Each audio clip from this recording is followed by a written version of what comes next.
Usually, when an accused person is alleged to have committed an offense, law enforcement agency usually go against this accused person and apprehend this accused person, brings the person to their facility, takes his or her statement, and thereafter charge this person to court for the commission of a particular offense. When this person is charged in court, the prosecution usually want to tender the statement made by the defendant while he or she was in their custody. And with the assistance of the court clerk and the registrar, the defendant or the suspect will be shown the confessional statement that he or she made while in their facility. If the suspect admits that, indeed, I made this statement while I was at their facility and this is the true statement that I made, the court can then proceed to admit that particular statement and rely on it in either convicting the defendant or, acquitting the defendant. This is somewhat a straightforward procedure because there were no objections from the defense as to the admissibility. No objections whatsoever was raised. But now let's look at another scenario. Can the court rely on a confessional statement of a co-accused, assuming the accused persons or the defendant, you have more than one accused person or more than one defendant?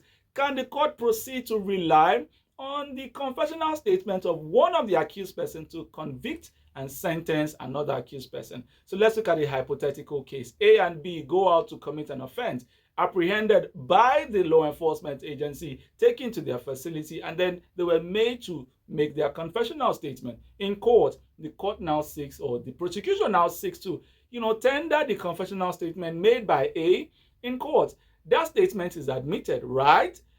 But in that statement, A made some critical allegations against B. Can the court rely on those allegations that A has made against B to sentence B for the offense? Well, if you've not subscribed to this channel, this is another opportunity for you to do so. Subscribe to this channel, please, and click on the notification button so you can continue to get more premium legal content from my channel.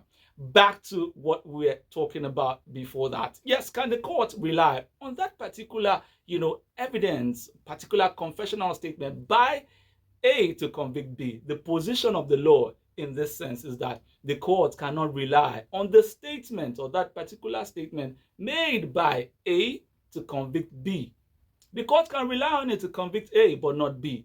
The reasoning or jurisprudence behind this is easy to understand because the right to cross-examine a witness is fundamental. A cannot make an allegation against B and B does not cross-examine A. That's one of the reasons. Another reason is a right to fair hearing.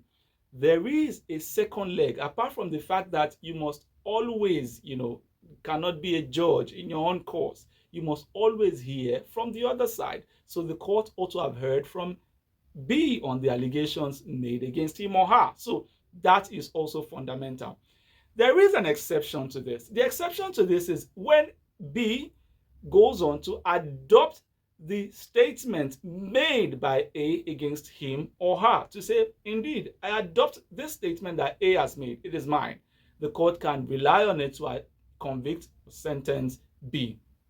Another thing you should also know is that by the provisions of Section 29, Sub 4 of the Evidence Act 2011, that position is also grounded. And there are plethora of decided cases on this particular matter. So one thing you should take away from here is that the court cannot rely on the evidence of a co-accused to convict another co-accused unless the other co-accused adopts that evidence as his or her own. However, another circumstance would also be if there were other corroborating evidence to the fact that indeed the allegations made by A against B were correct. So these are the circumstances where the court can then proceed, to convict or sentence B on the evidence made by A. See you next time.